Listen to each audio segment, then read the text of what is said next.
Hello everyone, আমরা কিন্তু আমাদের কাজদহ প্রিমিয়ার লিগকে সামনে রেখে আমাদের পিচ প্রস্তুত করতেছি। আপনারা দেখতেই পাচ্ছেন আমরা অক্লান্ত পরিশ্রম করে কিন্তু পিচ প্রস্তুত করতেছি।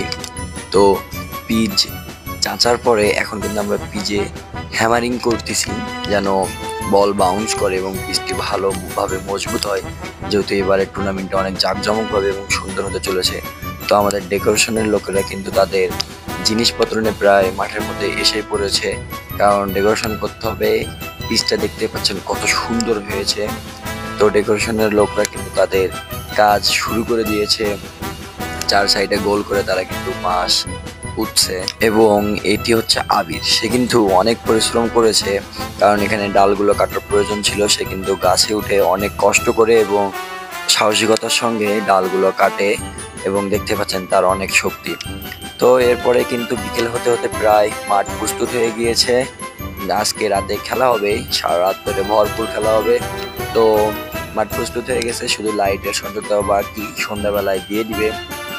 তো সন্ধ্যা লাগতে না লাগতে কিন্তু লাইটের সংযোগ দেওয়া হয়ে গিয়েছে, যেহেতু নাইট টুর্নামেন্ট। লাইটিংটা ভালো হয়েছে, অনেক জোশ হয়েছিল আজকের এই আয়োজনটি এবং আপনি দেখতেই পাচ্ছেন আসলে কত সুন্দর হয়েছিল। তো আমাদের প্রথম ম্যাচকে সামনে রেখে উদ্বোধনী বক্তব্য রাখলেন। জাতীয় খেলা হাডু হাডুডু কিন্তু এখন বিলুপ্ত হয়ে গেছে বলতে গেলে।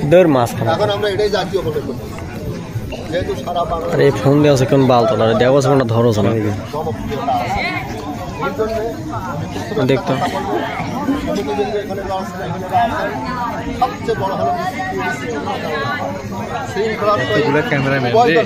কোনো কথা কাটাকাটি বা কোনো যদি কোনো সমস্যা হয় তখন কমিটিকে বলা তাদের আবার ভুল করতে পারে অনেক সময়, সেটা তো আপনারা আবার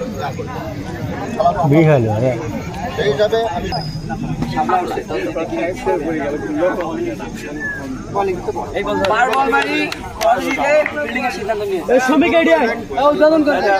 উদ্বোধন করে দেওয়া এটা একটা ভিডিও করে